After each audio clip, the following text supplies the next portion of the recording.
刘回，我说我不打呼是真的。早上默契问答，问展虎最不想和谁睡觉？化妆！是刘回。为啥呀？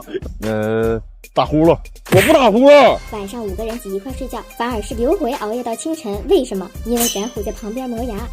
磨牙呢？你磨一宿呀你？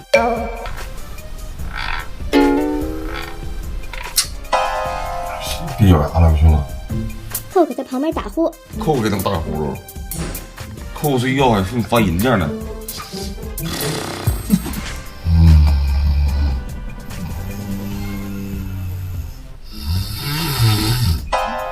没怎么打呼噜，这么真的别打呼噜咬牙了，打一宿了没睡觉呢，都是。只有刘回受伤的世界达成了。